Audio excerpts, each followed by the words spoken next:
Hey guys, it's Sarah from Future Flight Crew. Homework for ECMO series today, making this video about the paper from Drs. Mao, Paul, and Cedricon at New York Presby and Cornell.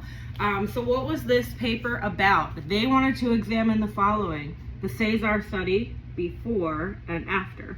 They looked at two different things. This really could have been two different papers, in my opinion, but I'm glad they put it together because it goes together.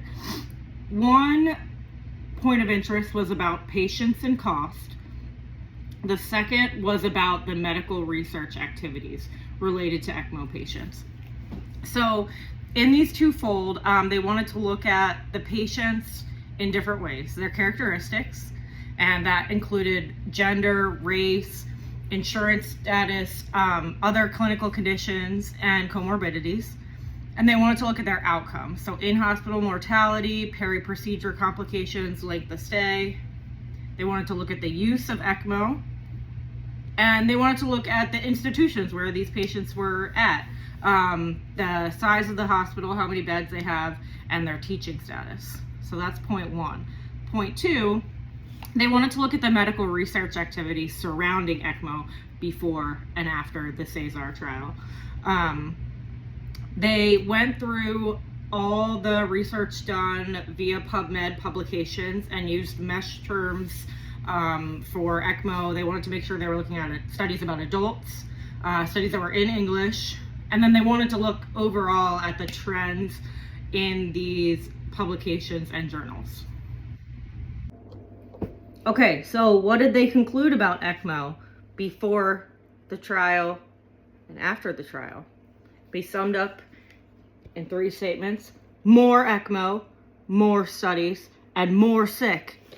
So the patients were older and sicker, but the mortality remained unchanged. There was a bullet point in the discussion that they think this may have been that even though the patients were older and sicker, had more comorbidities, they're getting better at ECMO. Really, this is the age of, and we're still in it, I hope, adopting evidence-based medicine. So patients were older and sicker, but they're getting better at it. So we're pulling more people into the group of ECMO patients, but we're getting them healthier. There's another quote from the discussion that I wanted to not paraphrase, but read aloud. And that is, quote, "To the fact that the encouraging result from the Cesar trial gave rise to practitioners' confidence in placing older and sicker people on ECMO."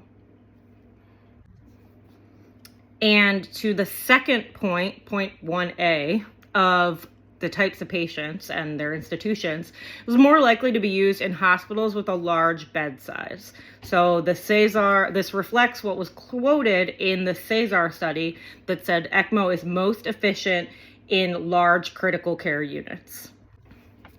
Another quote from the discussion says that there was a significant increase before the trial and after the trial, so that 2008 mark, in the utilization of ECMO in clinical practice and in the research activities related to ECMO.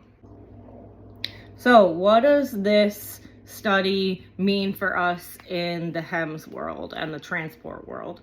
Well, I think the big point is that the patients that you will be transporting on ECMO or to ECMO centers are going to be older and sicker. I think that's probably true with a lot of conditions and clinical procedures that we'll be transporting. And also that you will be transporting them to larger academic centers that are ECMO specific. So as medicine goes forward, it's getting specialized, pushed to those bigger centers, and the smaller hospitals are becoming more and more almost critical access type, with the basic stabilization get you to the tertiary care center, which you need helicopters for. Okay, and last but not least, my little extra section, notes from the peanut gallery. So I want to talk about some of the limitations that I saw in this study. One, they mentioned there was no definition in their plucking out of the data and the type of ECMO. And, you know, today in lecture, we mostly talked about VV versus VA, but to break those down would be an interesting way to sparse it out. And then the CESAR study was only looking at patients that were on ECMO for respiratory failure. I personally work in a trauma critical care unit in Baltimore, and we put a ton of people on ECMO, and they're trauma patients. You know, they're having some sort of respiratory or cardiac failure, but to expand this data set out to trauma patients or to, I don't know, I can't think of anything else right now, but other conditions, because they did make a point of the results of the CESAR trial making clinicians more confident in, they stated, encouraging for practitioners to adopt ECMO in the care of critically ill patients, and the impact was pronounced on clinical practice regardless of the concurrent conditions, like a trauma patient. So, and then lastly, another thing that I wanted to comment on, that just researching this more broadly, the paper publishing was the same time as the outbreak of the swine flu, which of course, as we know, is a respiratory H1N1 virus.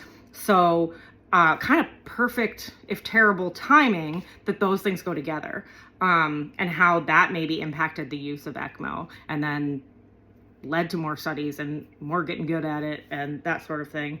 And then lastly, in the lecture, Christian briefly mentioned that they do a lot of transport of ECMO, or relatively large amount, in Nordic countries. So maybe including that data if they are in non-English speaking or English written journals. So those two things would be really interesting. But again, just my notes from Your Hospital USA. Thanks so much. See you guys soon.